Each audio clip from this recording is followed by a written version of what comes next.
maanta Coca-Cola boqol sannadood buu sirta koolaha yar lagu sameeyo haystaa 100 years qarni bay ka badan tahay hadda intay sirtaasi u qarsoontay waa aqoon yaroo meel yaroo kuusan la dhigay bangay taallaa xataa tiimka Coca-Cola oo dhan laba nin baa looga ogolaaday inay ogaadaan laba qof aan iyaguna isgaranaynin laakiin waxa kale mucallabaad kuusan baa loo keenaa la yidhaha waxa isku walaaqa India ay ka furteen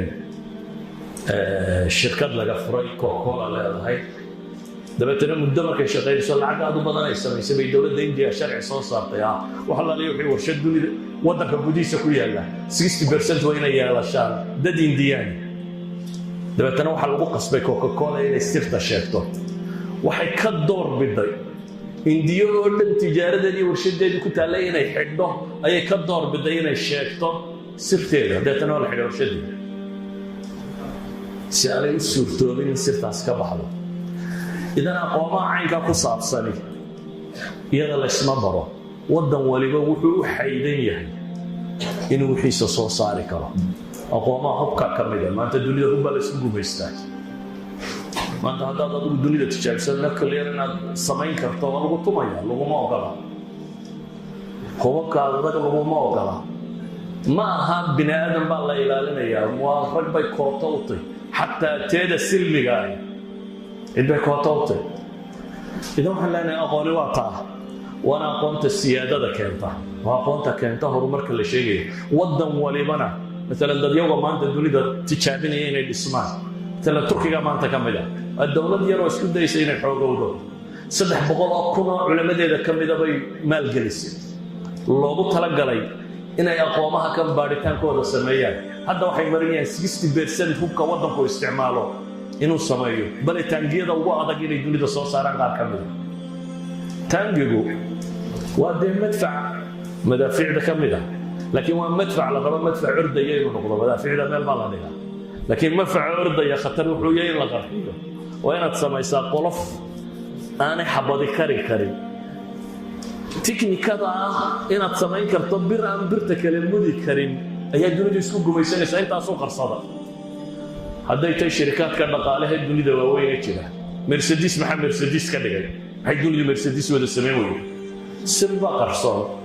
Volkswagen maxaa Volkswagen ka dhigay sirba qarsoon idan aqoonta noocaas cid waliba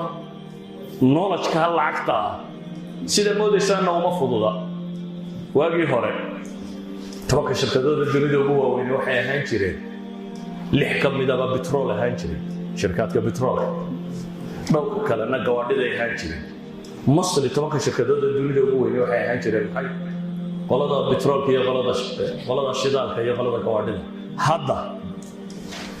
tobanka shirkadooda dunida ugu weyn lixda ugu horeeya waa technology waa Apple waa Amazon waa Microsoft waa Alphabet waa Google qoladan leh waa Facebook iyo shirkad Chinese ay leeyihiin Tencent la yiraahdo walixna saddex ka mid ah khaliijka dhaqaalihiisa oo dhan bay ka iraadad badan ka wax soo saar badan saddex shirkadood kuwa ka mid ah khaliijku wadana qaliya maaha oo shidaalka dunida haya nimanka qaliga Apple iyo Amazon iyo Alphabet la isku daraba waxay ka iraadad badan ka soo wax soo saar badan khaliijka oo dhan khaliijku 420 bilyan waxsoosaarkiisa weeyaan iyaguna 516 bay marayaan around 100 bilyan bay ka badan yihiin idan hadday dhaqaale tahay waa dhaqaalihii dunida hadday xoog tahay waa xoogii dunida hadday siyaado iyo maamul iyo dowladaha koowaad tahay waa waxa lagu noqdo taayada cid isma barto laakiin cid waliba dhibkeeda ku keensataa Foxconn awarding winners in a $1 million technology competition